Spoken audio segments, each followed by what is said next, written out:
Welcome to the Miss Esquire podcast, where we truly believe your network is your net worth. I'm Riza Vargas, and I am the founder and co-host of this podcast. My name is Trish Widowfield. I'm the vice president of Miss Esquire and your co-host. And a little background about this group is that we started the group in 2015, and we now have 11,000 women attorneys in our group, and we have chapters throughout South Florida and New York City. But also, we just launched our virtual platform, which includes members throughout the world. So if you want more information about how to join, email us at admin@missesquire.com. And we always like to start off every single episode by thanking our two incredible sponsors that made season 2 possible. We have Professional Interpreting Associates, which provides interpreting and translation services across all industries. Yes, and our second sponsor is Vasquez de Lara Law Group, which is an incredible family law attorney and can assist you with all of your family needs. Perfect. Well, today we're super excited to have our member and friend, Brittany Quintana, as our guest. So thank you so much, Brittany. Thanks for having me. We're super excited. But first and foremost, I feel like Brittany and I, our relationship has blossomed. We still need to go to like dinner, double date, all the things. It's time. It's time. It is. But from this group, and I'm really fortunate to have you be a part of our community. I learned so much from you. I love debating things with you, all the things. But we're going to talk a little bit about this season, really focusing on entrepreneurship. And one of the things that I was speaking to my dad and my brother once upon a time was that the overnight success didn't really happen overnight. It took 20 years to really build it. So tell me, what do you think is the most instrumental thing that you did in your career to get where you are today? In a business where I do a lot of talking, I think the most instrumental thing I did was listen. It's great. You know, it's a lot of, sometimes you're in a position where you think you have all the answers, and a lot of times you do, right? Especially as women attorneys. I know a lot of women who have their own business, they go with their intuition, and that usually pays off. But sometimes you need to hit the brakes a little bit and listen to what other people have done around you and what's worked. Yeah. What's not worked. And that was particularly evident in my industry for sure, with a lot of changes that's gone on. Let's talk about your industry. So you do first party property. For those of us or listeners who might not know, what does that mean? Okay, so I like to say it in layman's terms, which is just we deal with your insurance company when you have property damage so that you don't have to. Because most people hear, I have to make a claim to my insurance company and their hair lights on fire. My heart lights up. Says I love the opportunity to represent consumers. Yes. And fully selfishly, I enjoy being in a David Goliath type setup where very well-funded, large companies are going up against people that remind me of family members of mine. Right. So, whenever there's property related disputes, so think water damage, fire losses, upstairs neighbor had a leak that affected you, crane falls on fourplex. I had that recently. We handle the insurance company. Now I have to ask you, how did you ever decide that's the area of law you wanted to go into? So I Is that didn't. like your dream in law school or Well, what? I fought it, actually. I fought sort of, I wonder if it's like a nature nurture problem. Yeah. So the interesting thing with me is going into law school, I almost specifically said I wasn't going to do this. I am the daughter of a public adjuster who started his own business in 1992 in Miami after Hurricane Andrew, for those of us who are down here. Yeah. And he was a father raising 3 girls on his own. And he went out and started his own business. So I think I got bitten by the entrepreneurship bug early watching him. And he just seemed to handle it so well under a lot of stress and obviously with a lot of responsibility. And so, when I went to law school up in DC, I decided, well, I'm going to do anything other than first party because, I'm my own woman. Right. I'm not going to do what daddy does. Yeah. And sure enough, when I got out of law school, I went to DCF, Department of Children and Families, and got a lot of experience as a trial lawyer dealing with dependency cases, think child abuse. That's hard. Yeah, it's difficult. Neglect, reunification of families, which is really a beautiful aspect of it. And did that for a year and then decided I'm going to work for the insurance companies. Oh, God. And I did. And How did your dad take that? My dad loved it. Okay. My dad was like, you're so much smarter than me. You're going to get so much inside knowledge. And I was like, I really want the opportunity to work in a big firm and learn so much from all of these attorneys around me. You know what I found when I got there? nobody was teaching me anything. Of course. Right? I mean, for those of us who've been in corporate and people have had different experiences, it just where I was, it wasn't necessarily the best training facility. Yeah.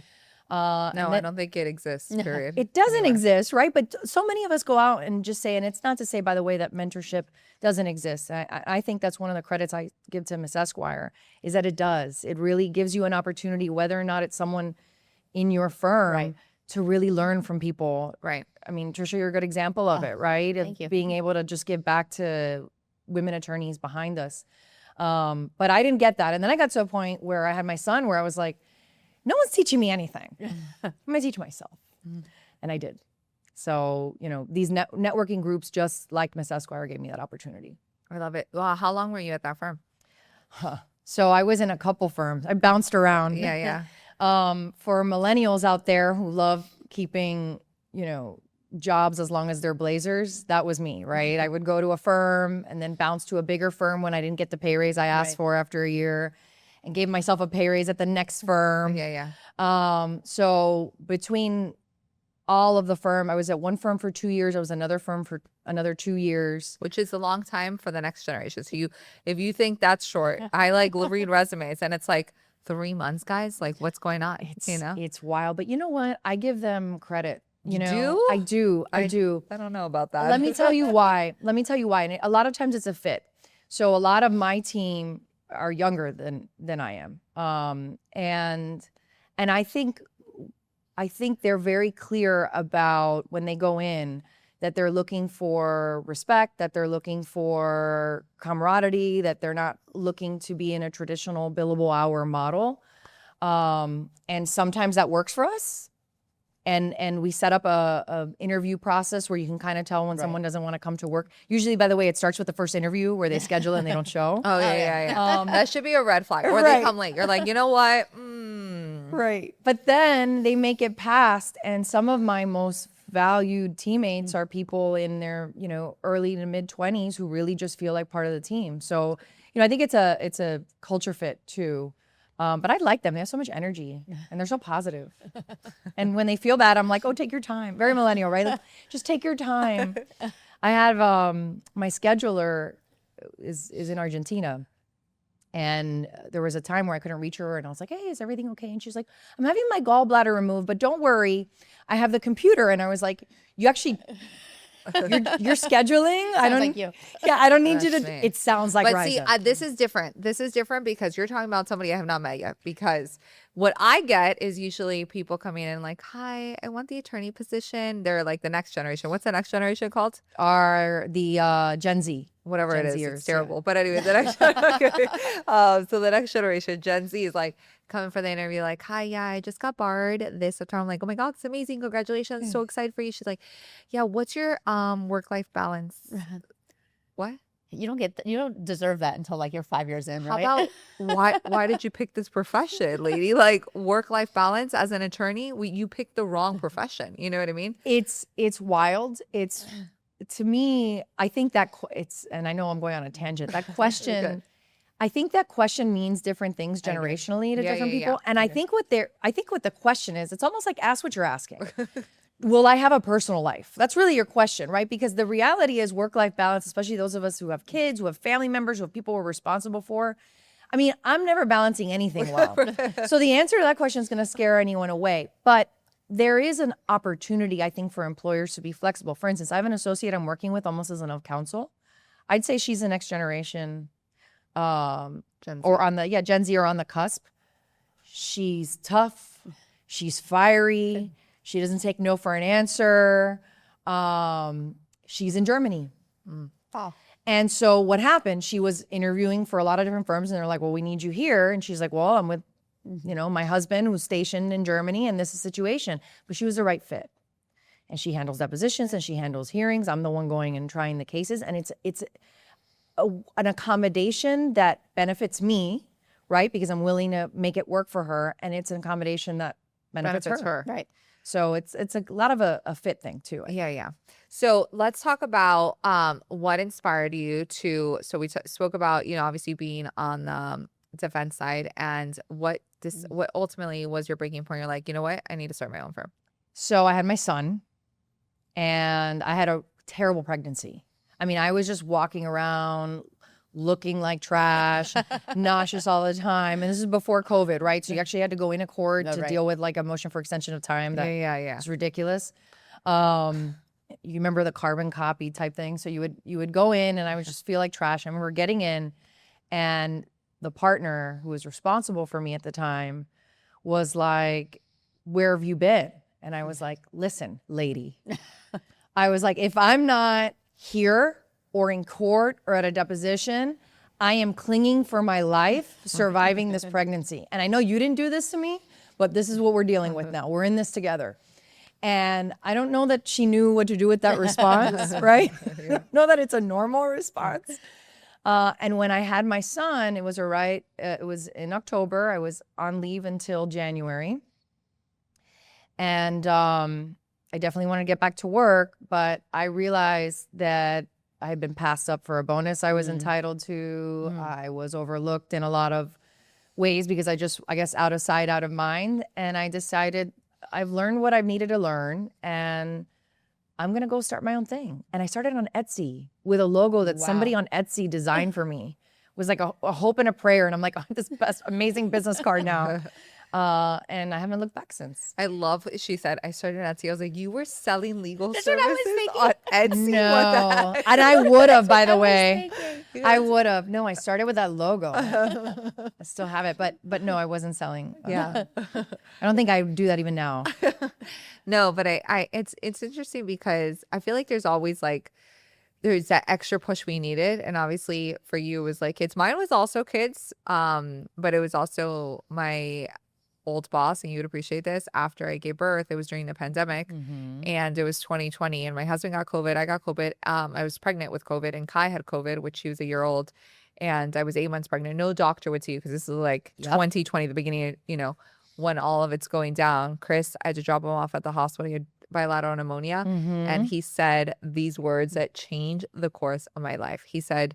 I said, I need a week off because I was working the whole time with COVID. And I was like, I need a week off. I just dropped off my husband at the hospital and I have to take care of my son and I'm pregnant. And I need a rest. And he's like, work doesn't stop for COVID.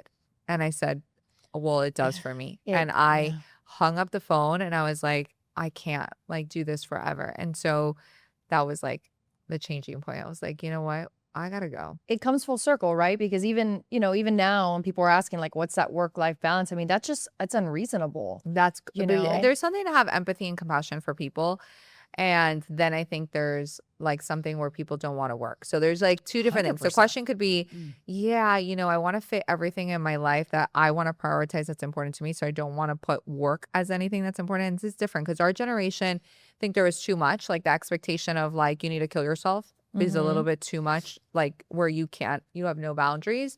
But I think there's also an expectation that our generation carries that you have to take a lot of pride in the work you do and you need to complete it. You need to show up and like show out, like, make sure that things get done the way it does. And we take a lot of pride in the work that we give. The next generation, not saying that all, I think it's great that they have more boundaries, but I also think there needs to be there's a time and a place to work and you studied something or you wanted that job for a reason, so. Yeah, but it's like almost like what you needed, right? Like someone like you needed that week, but it's not to say that work wasn't going to get done. Right, it was just that week needed to get set aside. I look in retrospect, I tell my husband this is, what was the driver, right? We're having this conversation. And for a long time I was saying, as I just said to you now, my child, right? And the truth, if you're really talking about the truth of it, the truth isn't so much that my kid was the impetus I needed. Yeah. It's kind of an excuse. My son and my daughter became why I needed to be able to shape my own hours, but there was nothing stopping me from doing that at the right fit type firm. Right. There was something else gnawing at me when I went out on my own that said, you want to build your own thing. And sometimes we just kind of need like an extra kick in the pants or a statement like that to hang your hat on and be like, that's it, I'm doing it. You're done. Exactly. Like it's time. And I think for me, I don't know if you felt this way. It's just like, why did it take me so long? Because sometimes because we're hard, right? We're critical. We're self-critical. Those of us who aspire and have ambition, but maybe the timing was kind of lined up when it was supposed to be, right? Maybe at a different time, you wouldn't have the same drive. What do you think the hardest thing was for you going off on your own, like the first couple of years? Because I feel like the first couple of years are like, you're doing it all, girl. You are like everything. You're the Answering the receptionist, the phone. paralegal, you're answering, you're trying to get business. You're like, it's all the things. That is the thing, is the decision you make in your mind that you can't afford the help. And it early on you can't, right? Right. But then you start being able to kind of do and maybe afford and maybe have a little bit of help. I mean, I was answering the phones. I had an alias because I was a litigator, right? I had an alias, Bertha, for my paralegal. It was me, right? I mean, all these things. I mean, inventions in my Were own you mind. changing your voice? 'Cause I do that sometimes. Like if everybody, no one's around the phone, I'm like, hello? Like something weird. It's like, what's happening right now? They're like, Riza, I know this is you. And they're like, Riza? I'm like, no, Jessica. Why not? By the way, a lot of us, maybe aspiring actors, it didn't happen, right? Exactly. But yeah, there was, and then for a long time after that, even when I could afford the help, I almost loved like punishing myself. Like I can do all of it. Look at everybody else, how lazy, I'm so amazing. And then you're sitting back and going like, I really needed the help and I needed to invest in the help. And then I'm complaining about something I've literally created for myself. Yeah. Yeah, I think that's definitely. And I mean, we always say you don't know what you don't know. No. So, and they absolutely do not teach you how to run a law firm or run a business in law school. No. So, how did you learn? So I think obviously I had the benefit of watching my father do things successfully and unsuccessfully. I think part of it is natural. I think that entrepreneurial spirit is maybe a little crazy, like maybe someone who has a higher risk tolerance. Yeah. And you're just built like that. Sure. And I think a lot of it were the networks, Miss Esquire included, is people who may not be in my industry or may not be even attorneys, Right. who were like, hey, have you considered that maybe you need an accountant? How about a financial advisor? And I'm like, clutching my pearls, like, what? Maybe you need help with where you're going to invest. Maybe you need help with HR. There's also opportunities out there in the form of free programs that I availed myself of. Goldman Sachs is a really good example of a program where you go and get business training. Because right. I mean, I could barely calculate damages after law school, much less run a business. So there was a lot of on-the-job training while doing the job. Yeah. And I think that's great because no one tells you how to run a business, right? And what I love about our group is like, I felt like when we created a group, we thought that there was a huge need for people to talk about what like the hurdles of running a business, all like the hiring, the pros, the cons, the things we use, software use, I had to outsource everything. I'm like, I don't know anything about IT. I could barely turn on my computer. Like if my printer goes out, we're screwed. Okay. Like where is the toner? It's a whole thing. I still say, where is it? How does this copy machine work? Yeah. So it's like all the things you don't know. And I think that's the hardest part, but why when we created it and we're like, what's the program going to look like? We're like, we need to give people things that they need. Like that's what we need to focus on, right? Like on how do we train people, and it's not going to be me, it's like everybody else giving like, hey, this will work. But how did you kind of figure out or how to run a successful law firm and systemize things, or what did you do? I had to either outsource, which you just said, or lean into the stuff that I really wasn't good at, right? Talking and just saying things. I mean, obviously, again, I do that for a living. So, the marketing piece of it, I had an initial grasp on, and then I realized if I want to take this to the next level, I need specialists in it. Finances, right? I am a contingency. It's changed now. The business model's changed. But for a long time, I was like a contingency fee law firm. So similar personal injury, we don't get paid until the end. So I wouldn't see receivables. I mean, your hair would go on fire, sometimes for years. Yep. Yeah. Which is why actually I admire that you decided to do that, especially with a baby. Because for me, I had to do something that I could collect quickly because I was like, I have 2 babies with a third one on the way, not knowing 7 months after I started my firm. But, I was like, I needed something that's going to pay faster. So, yeah. So, in fact, when I did the Goldman Sachs program, we were doing like calculations and the business advisors like sweating, saying like, how are you waiting 2 years and an appeal and going back and asking for a multiplier and 15 different ways, all the ways to not settle and to get paid every cent on the dollar.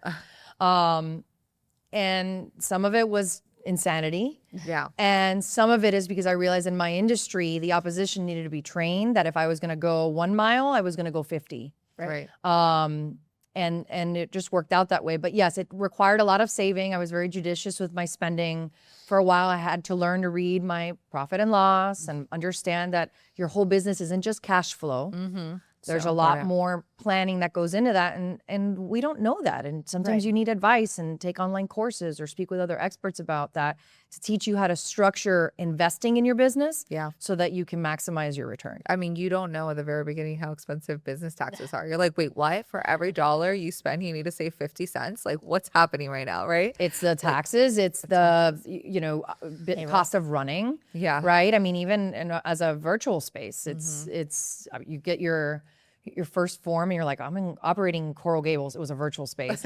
I need to pay how much to have a certification to even practice here? I don't have money for that, right? I had to keep the lights on. It was interesting when I went off on my own, I put money aside and I told my husband, we're gonna do this. We're gonna pay half. And when I got down to the last $2,000, oh my gosh, is when the first case hit.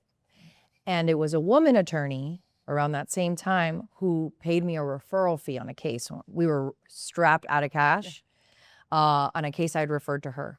And she made sure she got me that referral fee, and it was just enough to get us in the green. Yeah.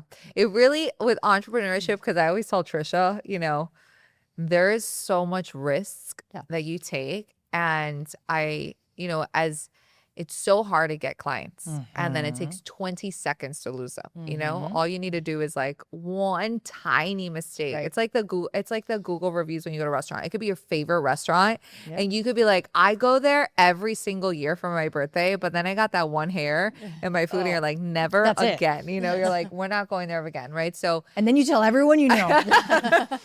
Right? It's like that one experience. So what's your top piece of advice for someone who wants to start their own firm?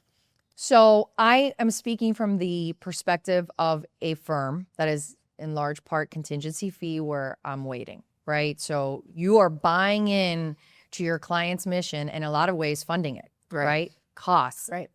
Court reporters, interpreters. I know you had an interpreter here before. You're funding that. So you're not only betting on their case, you're betting on yourself. Yeah. And part of what I sell when I'm closing new clients is this idea of I'm going to give you clarity in the chaos, but I need you on my team. So sometimes client selection is the most important thing because I don't care how good your case is. If you're going to cost me more time, energy, and gray hairs than I have to give you, at some point, it's a diminishing return. Yeah. Right? So every case I bet on, and there's one case I actually bet the firm on, was because I had a great client. Everybody was on, the same boat. They were willing to trust me and confide in me, and I can do the same for them. Yeah, it's a risky situation, especially I feel like the first 5 years are the hardest in any business. And once you make it out of there, you're like, wow, it's just a difficult thing. But you're really just betting and like on yourself and your work ethic because like you will make or break it. Like you can have the best client, but if you're not like putting in the work, it's also like, what are we doing? Right. And plus, like talking about those first 5 years, what did your early years look like as being part of the, your own firm, and how have you grown? The early years looked like a lot of strategic partnerships, right? I didn't necessarily have all the resources. I'm one attorney going up against a lot. And I almost built the law firm like in guerrilla warfare style, right? So we can move quickly and adjust quickly, and I can bring on the parts. I might have a case that really needs an amazing researcher. We just had a class that we had certified, and we resolved the class against a large carrier in Florida. And I realized I need somebody else who has experience in this area, who perhaps has their own practice, who can keep us small and agile and meet the needs of the case, right? And it's like, how can I take this to the next level? What else can I build? How else can I serve? And I think my business is in that sort of influx now, and how we can transform and serve more people. Do you have like a particular mindset or mantra that helps you get through that challenge of what can I do next? It's partnerships.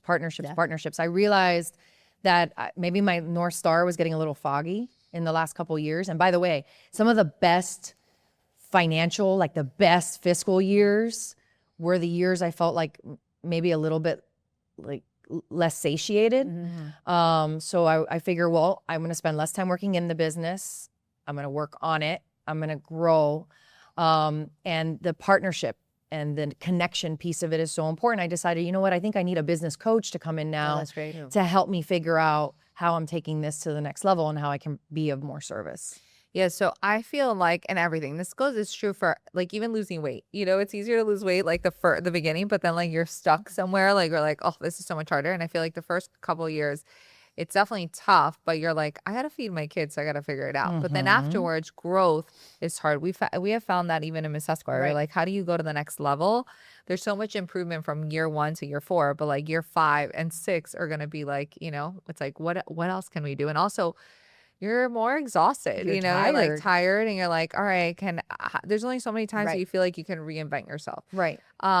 So that definitely, I can resonate with that, where it's like, thinking over and over again. And I feel like you just had to recently do this because the law shifted. So it's like you finally have figured out your firm, all the things, and then something happens where your business needs to shift a little bit again too. So obviously, I don't know if you want to kind of explain what happened with like the contingency fees. And how did that impact your business? So December of 2022, the Florida legislator decided that, frankly, it would pander more to the insurance carrier and the insurance lobby, because there was a time for many decades that if you won, only if you were successful, attorney's fees and costs would be paid by the carrier. And when I took the case, I was pretty confident we would either settle or win at trial. And so the sell at the time in December of 2022 was, hey, this is going to really decrease premiums because these evil plaintiff attorneys are just driving up all these expenses everywhere. Well, I live in Miami. I don't know about you. My premiums are going up. Mine has gone up. But now for policies that go into effect after December of 2022, your fees and costs are no longer paid. So what happened? Well, one, we panicked because none of us really saw it coming. Certainly my firm and first party attorneys that I would work either with, I told you I collaborated with a lot of them or in conjunction with, or, sometimes a client was a fit for one of us versus the other. And a lot of firms closed because a lot of firms were built on a quicker receivable type model wherein you would settle higher volume. Great. You would settle on a monthly basis and you had your expectation on what your revenue would be. Well, I already had set up my business like a crazy person where receivables could go years. Right. And the expectation initially for a lot of us in the industry was that the carrier was going to close out the cases that were in existence throughout the state of Florida and then just kind of take them on a case-by-case basis. That's not what we saw. And I'll tell you, having worked on the defense side, there was a time where it was very easy to call an adjuster and say, hey, listen, we're really close. Let's get this resolved. Let's bridge the gap. Much harder now to get things resolved. What they did was they doubled down and took everything to trial. Well, I was built for that. So a lot of my competitors are now either referring to me or they closed those divisions in their businesses. And I just continue to do what I was doing. In fact, I still have 2 of those cases that are some of them are 2020, 2021 cases that need to be tried. So I still take a lot of first party work if it's the right set of circumstances. If it's a particularly bad denial, I don't care if it's 10 grand, I find a way to get in there and get paid because it really grinds my gears. But I am selective, as we always have been with the cases. I've managed a reasonable and manageable caseload. And now we also offer different services where maybe we're dealing with insurance carriers on a third party property damage dispute. Property damage where maybe there's not insurance from a first party carrier, but you have maybe third party insurance kind of coming in. Bodies are injured. Trisha handles that, right? If a property's damaged, I figure out a way to get someone to pay. And in retrospect, I'm almost glad it happened. It would have guaranteed that I would be doing more of the same thing if nothing would have changed. I mean, why would I have changed anything? It allowed you to separate yourself from the others. This forced me to grow. And I think it reaffirmed the fact that I should be an entrepreneur, maybe more so than an attorney, right? Yeah. Because the best test of entrepreneurship It's having to redo. is redoing, Right. pivoting, and reinventing yourself. Yeah. But so for those that are not familiar, I mean, now the way that the shift is that now there's no attorney's fees and costs that are guaranteed. And the settlement will then include, you have to take the attorney's fees costs from the settlement. What's hard about that, for those who don't know, is that you may have an abuelita who, you know, has a legitimate roof claim, right? There is like a storm or something that causes some sort of hole in her roof and now it's leaking. And let's say that roof costs $20,000 to repair. They give her $20,000 and the attorney's fees and costs need to come from that $20,000. And it's a sad thing because let's say even if Brittany reduced her cost and it was something like $6,000, the lady doesn't have the extra six to make up for the roof. So yeah, she gets paid the 14,000, but at the end of the day, she has to come with a six. So I think it changed. I think it's great that you've grown and been able to like pivot. I think overall, what made it so hard is that, you know, people are unable to pay the difference in their claim. And we see that all the time, you know? That happens. But again, partnership comes in because I've been in this industry so long that I'm going to see these people, I'm going to see those roofs get on. And so sometimes I might have a really good relationship with a roofer who can come in and get it done for the 14. There you go. Nice. You know, but someone that I trust and someone that I could take them. And that, I think that's really what separates us because I'm going to see that little abuelita. And you know what that little abuelita does at the end? She invites us over for coffee. Yeah. It's the best feeling in the world. Yeah. Nothing tops that. Brittany's very passionate about all her, she's very passionate when she sends you messages too. I am. I'm passionate about everything. I can't. Very, very passionate about all the things that she does. But tell me a little bit about like, what's your, what aside from like the things that you've had to reinvent yourself in this, I know you recently, I was kind of watching, maybe you want to explain it, like you're going to be doing some fractional like CFO kind of, not CFO, like what, tell me a little bit about Yeah, exactly. So we have fractional legal service. Well, we have fractional financial services. You've heard of fractional COOs, right? That come in, fractional CEOs. And I think there's something about a wave of the future of moving away from billable hourly models. In my industry, I've worked with a lot of contractors, for instance, and property managers. And they come in and they say, wow, you know, we keep having these same problems. And we as attorneys are trained at being like, wow, you got a lot of problems that are creating these problems that you maybe can avoid the problems, right? So it's a little bit different than, say, you know, a business attorney that every business should have. And there's some great ones in Miss Esquire. Who come in and set up your structures and make sure that you have your shareholder agreements and everything set up to prevent you from having problems. But sometimes you have issues with your SOPs, the way your business runs, that increases risk. You don't have the right insurance in place. You have a system where collections you start getting behind in collections, and then you have to start initiating these proceedings that can be avoided. So I've seen a lot of opportunities to come into businesses that are not new, but have been running and are continuing to see the same kinds of issues. Suppliers are filing lawsuits against contractors because they don't really have a payment structure set up to anticipate some of these problems. And I tell them, maybe we come in at a subscription base, come in, evaluate your systems, and come up with ways so that you're not paying an ungodly amount of money to either myself or another law firm on an hourly basis, you know, down the road in litigation. Nothing wrong with that with litigators, right? I'm a litigator, I'm a trial attorney, we're necessary. But a lot of these self-inflicted wounds can be avoided with the right either contracts in place or with the right systems. So I really see myself as being good at spotting risk, and I see an opportunity to sell that risk management as a fractional risk manager, less than as an attorney, so that perhaps you don't need to engage me later. I love it.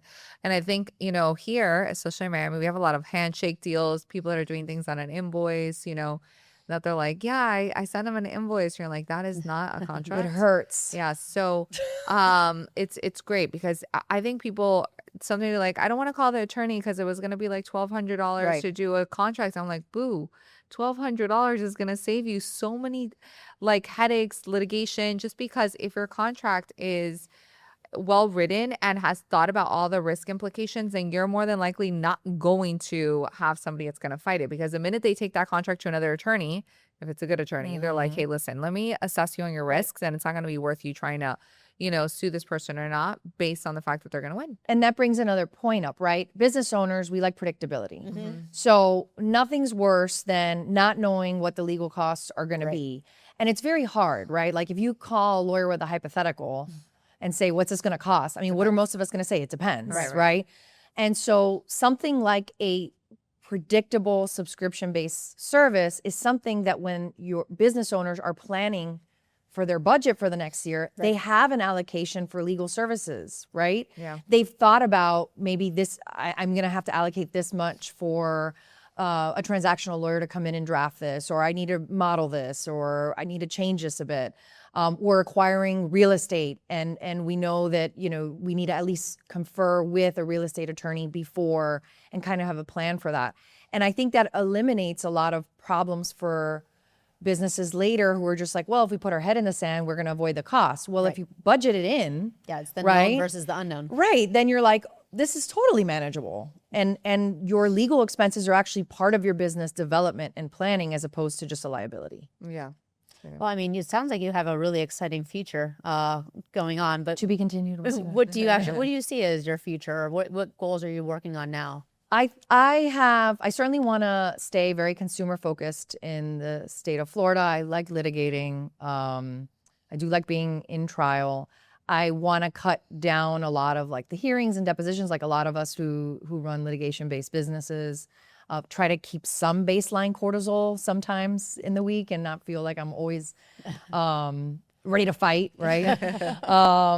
But what really calls to me is helping other women, particularly women entrepreneurs and women-run businesses, which I think something like this is amazing. It's really an opportunity to unlock, you know, sort of some of the mysteries and peel back the curtain, because I love the idea that women can have autonomy and build their own businesses, and we do it really well.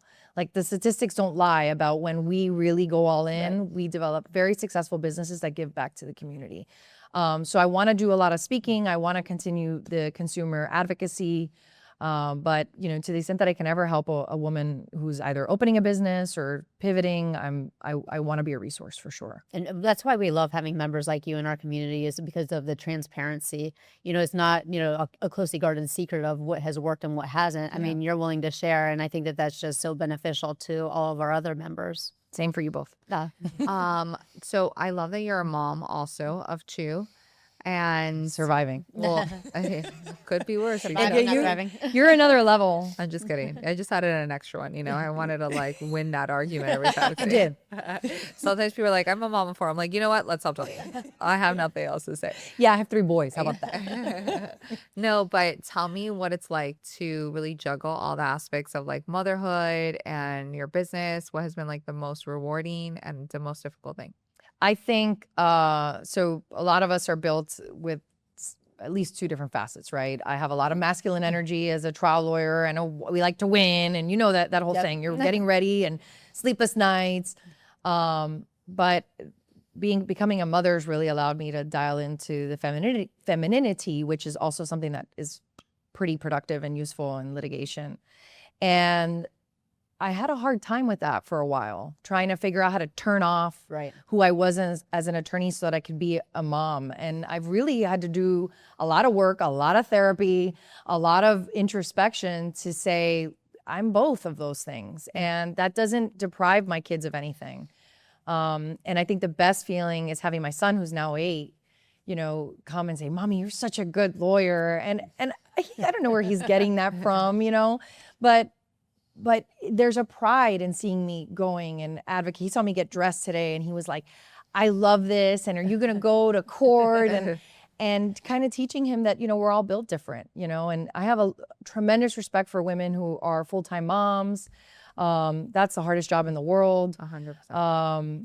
I almost kind of like the break of being able to go into the office. That's what my husband was saying today. I am not.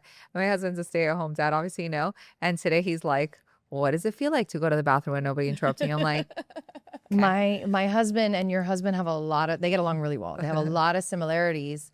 And, you know, I spent a lot of time wondering if I got too big, if that would kind of change things. Change things, maybe drown out him a little bit, you know, dim his light.